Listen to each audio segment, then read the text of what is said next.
student. Today we will discuss about the solid state. Before describing that, I will discuss you about the general properties of the solids. What are solids? First of all, as you have read already that liquid and gases have no definite shape and volume. ठीक है? तो solids के क्या है? Definite shape and volume होती है. Why? Because they have specific molecular arrangements. Molecular arrangement as well as the intermolecular forces are very strong among them. So they have definite shape and definite volumes. Now we will discuss about the motions. What type of motions are present between the solids? Solids have only vibrational motion. Why? Why they have vibrational motion? Consider this is a solid, a block which is made up of solid. Molecules in the blocks are very near to each other. As a result, they are totally compact. These molecules are compact, so there is no any type of space between the molecules. Molecules are very fixed in between them because the intermolecular forces are very strong. Very strong intermolecular forces are present between them. So the molecules have no any space to move, so they only vibrate at their mean position.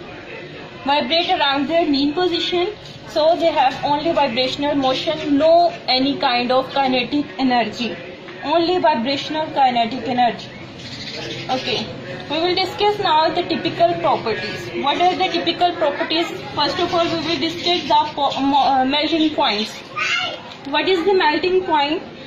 In view of the definition, melting point is that point at which the solids and liquids are present, coexist with the dynamic equilibrium. Mean to say that solids and liquids state, both states are coexist with dynamic equilibrium. For example, it is a solid, and if we start heating this solid, if we apply the heat continuously, the vibrational energy of the molecule start increasing. As the vibrational energy of this molecule increasing, so they vibrate at their fixed position. On continuous supply of heating, they leave their fixed position, and this state at which the solid start converting into the liquid with the vibrational motion, no any kind of kinetic energy, only vibrational kinetic energy. Okay, we will discuss now the typical properties. What are the typical properties? First of all, we will discuss the melting points. What is the melting point? In view of the definition, melting point is that point at which the solids and liquids are present, coexist with the dynamic equilibrium. Mean to say that solids and liquids state, both states are coexist with dynamic equilibrium. For example, it is a solid, and if we start heating this solid, if we apply the heat continuously, the vibrational energy of the molecule start increasing. As the vibrational energy of this molecule increasing, so they vibrate at their fixed position. On continuous supply of heating, they leave their fixed position, and this state at which the solid start converting into the liquid with the dynamic equilibrium is called the melting point. Now, what is the effect of heat? As I have described you, the effect of heat is that when the heat is supplied to the molecules vibrational energy is more greater, so they leave their position at fixed position and go toward freely. So this is the effect of heat. Now the second property of solid is rigidity. What is rigidity? We will discuss about the next topic, types of solids. What are types of solids? Briefly, I am discussing that there are two types of solids, amorphous solids and crystalline solids. As the name indicates that A means no, morph means shape. Amorphous means there is no definite shape, means that they are shapeless. So we will discuss about the general properties of the amorphous solids. There are three general properties. First of all, when there is no regular arrangement of molecules. Mean to say the molecules are randomly arranged. There is no regular arrangement. So when there is no regular arrangement, means that they have no sharp melting points, because the molecules are not compactly bound in a regular manner. As a result of that, there is no sharp melting points. They can be easily melt.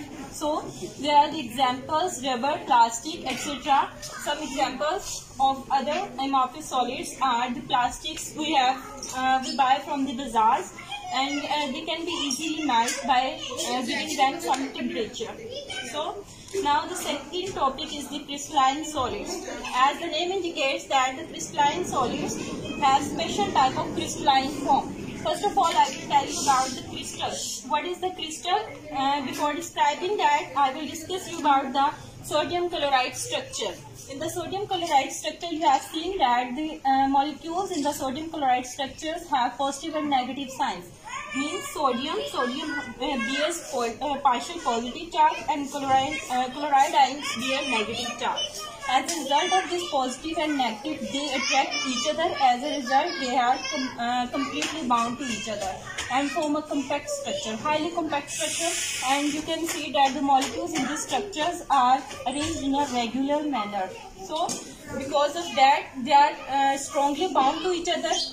Large number of ionic and other forces are present in between them. As a result, they have the sharp melting points. So the other topic and last topic of this chapter is allotropy. What is allotropy? First of all, I will tell you about the concept of allotropy. Many people think that there is similarity between the allotropy and the isotropy. So, what is the allotropy? Existence of more than one form at the same physical state. State will be physical state is same in this allotropy. More than one isotropy, we can say that existence of more than one form. Same allotropy, existence of more than one form. But what is the difference between them? That in allotropy we say that this physical state of the element is same. For example, it is oxygen and it is ozone molecules. What is the difference between them? The number of atoms. In oxygen molecules, there are 2 number of atoms of oxygen bind to each other, and in ozone there are 3 number of atoms bind to each other. But they have same physical state, that is in gas form. Both are present in the gas form in oxygen as well as in ozone. Now, there are the 2 things basically that describe the allotropy, that is the number of atoms. Mean to say an allotrope is formed on the basis of number of atoms or arrangement of atoms. As you can see that there are different number of atoms here, or the arrangement of atoms are also different. So these are the allotrope of each element, oxygen element. So there now we will discuss about the transition temperature. What is the transition temperature? Transition temperature is that temperature at which one form is converted into another form at a suitable temperature. For example, we take an example of sulfur molecule. As you can see, sulfur has totally 8 number of atoms of sulfur combined each other to form a sulfur molecules in the form of rhombic form. Why this is rhombic and why this is monoclinic? As you can see that the number of atoms are same. So I've already tell you the arrangement of atoms also cause the formation of allotropy. So in rhombic form and monoclinic form, the main difference is that the atoms are arranged in different forms, in different manners. That's why one form converts into another form. In that example, you can see that below 96 degrees Celsius temperature, the sulfur molecule is present in rhombic form, and above the 96 degrees Celsius temperature, it's converted into monoclinic form. In the same manner, phosphorus is white is present at different, as you can see that 250 degrees Celsius temperature. Above 250 degrees Celsius temperature, phosphorus white convert into red phosphorus. In the same manner, tin is convert into cubic tin, convert into tetragonal tin at a specific temperature, that is called the transition temperature. So our chapter is completed, and we will next